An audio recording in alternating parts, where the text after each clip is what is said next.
안녕하세요. 살아있는 책 산책입니다. 오늘 산책길의 책은 애덤 그랜트의 기브 앤 테이크입니다. 약간은 삭막해지고 이기적인 성향의 개인주의가 만연해지고 있는 현대 사회에서 기버와 같은 사람들이 많아지면 좋겠다는 생각을 하게 된 책입니다. 한 권의 책에는 저자가 주장하고 싶은 내용으로 가득 채워지기에 저자의 이야기가 무조건 다 맞다고 할 수는 없는데요. 오늘 소개해드리는 책에서 나오는 기버가 성공할 확률이 높다는 것은 맞는 명제였으면 좋겠다는 생각이 들었습니다. 그리고 그런 사람들이 성공할 수 있게 사회가 바뀌었으면 좋겠다는 바람도 생겼습니다. 애덤 그랜트는 이 책에서 사람을 기버, 테이커, 매처로 분류하고 있습니다. 사람을 어떤 기준으로 분류하는 것은 쉽지 않고 분류가 되지 않을 수도 있지만 큰 범주로 본다면 애덤 그랜트의 분류는 불가능해 보이지는 않았습니다. 세 분류의 사람을 간단히 정의해 보면 서로 특별한 무언가를 주고받는 호의의 원칙을 기반으로 기버는 다른 사람의 입장을 더 생각해 받은 것보다 더 많이 주기를 좋아하는 사람이라고 합니다. 테이커는 자기에게 중점을 두고 주는 것보다 더 많이 받기를 원하는 사람이며 매처는 공평함을 내세워 기브 앤 테이크가 정확하게 반반 주는 만큼 받으며 자신의 이익을 보호하는 것을 원하는 유형이라고 합니다. 기버만 좋은 사람이고 테이커나 매처가 나쁜 사람은 당연히 아닙니다. 기버 중에서도 호구 소리를 들을 만큼 퍼주기만 하고 자신의 것을 취하지 않으면 어리석은 사람이고 사기꾼과 같은 면모로 다른 사람에게 접근하는 테이커라면 당연히 나쁜 사람입니다. 어떤 유형이 좋고 나쁘다는 기준은 없습니다. 연봉 협상을 할 때는 테이커, 부하 직원에게 조언을 해줄 때는 기버, 동료와 전문 지식을 나눌 때는 매처가 되더라도 우리는 놀라지 않아도 되며 세 가지 유형 중에서 환경에 따라 내 모습이 바뀔 수 있다는 것을 알면 됩니다. 이 책에서 애덤 그랜트가 가장 강조하고 싶은 것은 기버들 중 성공하는 기버들의 행동 양식을 보며 우리가 그렇게 행동하며 더 나은 세상을 만들기를 바라는 것은 아닐까 저는 생각이 들었습니다. 내가 내 것을 챙기지 않으면 누가 챙겨주겠어? 책에서 가장 기억에 남는 문장 중 하나입니다. 저 역시 이렇게 생각했던 적이 많기 때문인데요. 사회생활을 해가며 더욱 느끼게 되었던 문장이며 단지 조심스럽고 자기 방어를 하는 사람들에게는 이런 질문이 어쩌면 당연할 수 있다고 합니다. 테이커는 노력 이상의 이익이 돌아올 경우에만 전략적으로 남을 돕는 경향이 있고 남에게 받은 만큼 되돌려줘야지 라는 생각으로 인간관계를 만들어 나가는 매처는 호의를 주고받을 때도 전략적이라고 합니다. 테이커와 매처에 비해 기버에게 초점을 맞춘 책이기 때문에 기버의 행동 양식이 많이 나왔습니다. 나열해 보면 나보다 우리를 생각하고 나보다 우리라는 단어를 많이 쓰는 사람들이라고 합니다. 더 많이 베풀려고 노력하며 다른 사람의 성공과 성장을 진심으로 원한다고 합니다. 사람을 만났을 때 이 사람을 어떻게 도울까를 생각하며 어떻게 도와드릴까요? 제가 도울 일이 있을까요? 라고 질문을 많이 한다고 합니다. 뿐만 아니라 상대방에게 질문을 함으로써 요청을 하는 힘을 뺀 의사소통을 기버들은 진행하고 자신의 약점을 인정하며 다른 사람에게 조언을 구하는 것을 서슴지 않는다고 합니다. 질문을 많이 하는 기버들이기 때문에 상대방의 니즈, 욕구 등을 잘 파악할 수밖에 없고 그렇기 때문에 사람들에게 의사소통을 잘한다는 칭찬을 많이 듣는다고 합니다. 좋은 행동 양식을 다 갖다 붙였다고 이야기할 수도 있지만 이런 행동들을 하는 기버를 본다면 성공의 사다리의 맨 위에 앉아있는 것에 의심의 여지는 없다고 생각합니다. 물론 남을 이롭게 하느라고 자기의 성공 기회를 날려버리고 자신을 모두 희생하는 기버는 성공의 사다리에 올라갈 수 없을 텐데요. 애덤 그랜트는 성공을 이룬 사람들은 세 가지의 공통점을 가지고 있다고 합니다. 능력, 성취 동기, 기회가 그것이라고 하는데 네 번째 요소로 타인과의 상호작용이 성공에 큰 영향을 미친다고도 이야기하고 있습니다. 남에게 먼저 베품으로써 성공을 할 수 있는 기반을 닦는 상호작용을 계속해서 보여준다고 합니다. 기버의 성공에는 적이 없지만 테이커의 성공에는 적이 있는 이유가 남에게 먼저 베푸는 상호작용을 하기 때문이지 않을까 하는데요. 이타적인 행동을 통해 다른 사람들과 함께 성장하며 성공한 기버들은 모든 사람들의 축하를 받는다고 합니다. 에이브럼 링컨, 남을 돕는 것을 가장 좋아하는 링크드인에서 가장 인간관계가 넓은 애덤 리프킨, 심슨 가족의 작가이자 제작자인 조지 메이어, 노스캐롤라이나 대학과 듀크 대학, 노스캐롤라이나 주립대학에서 교수상을 25번이나 받은 회계학과 교수 스캔더 등은 성공한 기버라고 합니다. 링컨을 제외하고는 다른 사람들은 잘 몰랐는데요.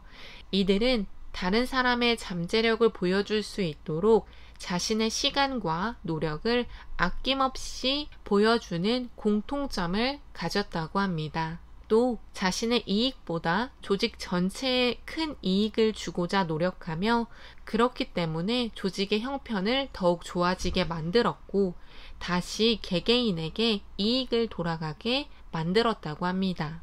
조직의 이익을 만드는 행동을 직접 보여줌으로써 다른 조직원들에게 기버의 행동을 고무하게 되고 조직의 파이를 키우는데도 모두가 협력할 수 있도록 격려했다고 합니다. 책에서는 앞선 사람들과는 다른 사례를 또 제시하는데요. 1948년 소아마비 백신을 개발한 조너스 소크의 사례가 나오고 있습니다. 1949년 존 앤더스, 프레더릭 로빈슨, 토머스 웰러는 소아마비 바이러스를 성공적으로 배양해 살아있는 바이러스를 기반으로 한 백신을 대량 생산할 수 있게 되었다고 합니다. 1952년 피츠버그 대학의 소크 연구실에서 효과가 있는 백신이 개발되었고 그의 소아마비가 가장 심해 그들이 개발한 백신은 그 역할을 톡톡히 보여주었다고 합니다.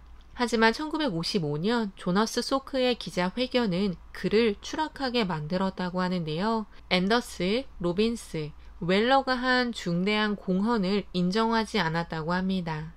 그뿐만 아니라 백신을 개발하기 위해 함께했던 다른 팀원들의 공로도 인정하지 않았다고 하는데요.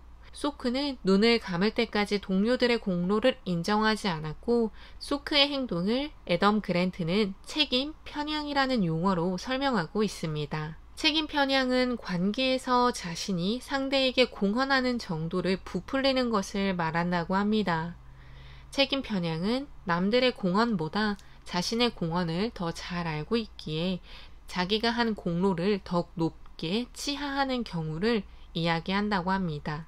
테이커와 매처는 상대방보다 자신의 이익이 먼저이기에 더욱 책임 편향을 갖게 될 수밖에 없다고 하는데요. 심지어 조너스 소크는 다른 팀원들이 무엇을 했는지를 몰랐다고 합니다. 이런 책임 편향을 극복할 수 있도록 노력을 해야 하고 성공한 기버들은 그렇게 하고 있다고 합니다. 또 성공한 기버들은 자신의 사고의 틀에서 벗어나 다른 사람이 어떻게 느낄지를 생각하고 있다고 합니다. 성공한 기버라고 해서 이런 행동을 하는 것이 아니라 모든 사람들에게는 자기의 틀에서 벗어나 다른 사람을 이해하는 사고방식, 행동 양식을 가져야 한다는 생각이 들었습니다. 앞서 언급했지만 자신을 희생만 해서 자신의 것을 취하지 못하는 호구처럼 보이는 기버가 아닌 다른 사람들의 축하를 받으며 진정으로 자기의 것을 쟁취하는 성공한 기버가 되기 위해서는 다음과 같이 해야 한다고 합니다. 단순히 타인의 이익을 위해 주는 행동만 하는 것이 아니라 자신의 이익을 도모하는 것도 적극적으로 해야 한다고 합니다. 자신의 이익과 타인의 이익은 서로 독립적인 동기로 두 가지를 모두 추구하고 두 가지를 모두 갖기 위해 노력하는 사람들이 성공한 기버가 될 확률이 높다고 합니다. 빌 게이츠가 인간에게는 이기심과 타인을 보살피고자 하는 두 가지 강한 본성이 있다고 이야기했는데요. 애덤 그랜트는 빌 게이츠의 말을 인용해 두 가지 동력의 균형을 잘 맞추는 사람이 가장 큰 성공을 거둔다고 이야기합니다. 책에 나오는 사례 중에서 하염없이 베풀기만 하는 기버들에게는 에너지 소진의 모습도 보였습니다. 너무 지쳐서, 너무 질려서 중간에 포기하고 싶다는 생각을 하고 에너지가 고갈되는 모습을 보여주었는데요. 기버가 에너지 소진을 느끼지 않고 베풀기 위한 방법 중 하나는 기버가 하는 일이 타인에게 얼마나 이로운지를 볼 수 있는 현장에 가는 것이라고 합니다.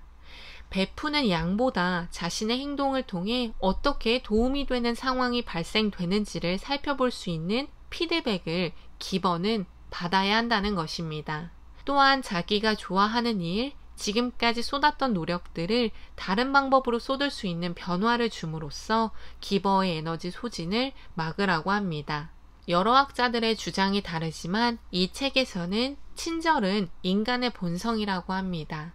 위키피디아 등과 같은 집단 지성을 발휘하는 무료로 자기의 재능을 기부하는 사이트들을 보더라도, 자신의 물품을 무료로 기부하는 사람들을 보더라도 인간은 성선설을 따른다고 저 역시 생각이 들었습니다. 테이커와 매처가 모인 집단에서 한 사람의 기버가 계속해서 노력을 하면 그 집단은 테이커와 매처의 행동도 기버의 행동이 되어갈 수 있다고 이야기합니다. 그렇기 때문에 한 사람의 행동이 조직 전체에 영향을 준다는 이야기는 어쩌면 맞는 말이라고 생각합니다. 저도 일상생활에서 기브 앤 테이크라고 하는 말을 많이 사용합니다. 주는 만큼 받는다라는 생각을 했기 때문일 텐데요. 애덤 그랜트의 책 속에 나오는 성공한 기버들의 사례를 보며 100%를 모두 따라할 수는 없다는 생각이 들면서도 적어도 다른 사람의 이익을 뺏어가면서 나의 이익을 취하는 나쁜 테이커나 나의 모든 것을 희생해 다른 사람의 이익을 제공하고 나는 아무것도 얻지 못하는 호구와 같은 실패한 기버는 되지 말아야겠다는 다짐을 했습니다. 나만 생각하는 생각의 크기에서 10%만이라도 다른 사람을 생각하려고 노력하고 다른 사람의 입장을 고려해 보려고 노력하고 타인이 필요로 하는 것이 무엇인지 질문하는 것만으로도 우리는 성공한 기버가 되는 사다리에 올라가게 됩니다. 더 많은 사람들의 것을 빼앗으려고 하고 더 많은 사람들이 뺏기면서 성공을 하려고 아등바등하는 것이 아니라 주고 더 준다는 생각을 하면서 성공하는 사람이 많아지는 그런 사회가 만들어지면 좋겠습니다. 오늘 산책길의 책은 기브 앤 테이크였습니다. 감사합니다.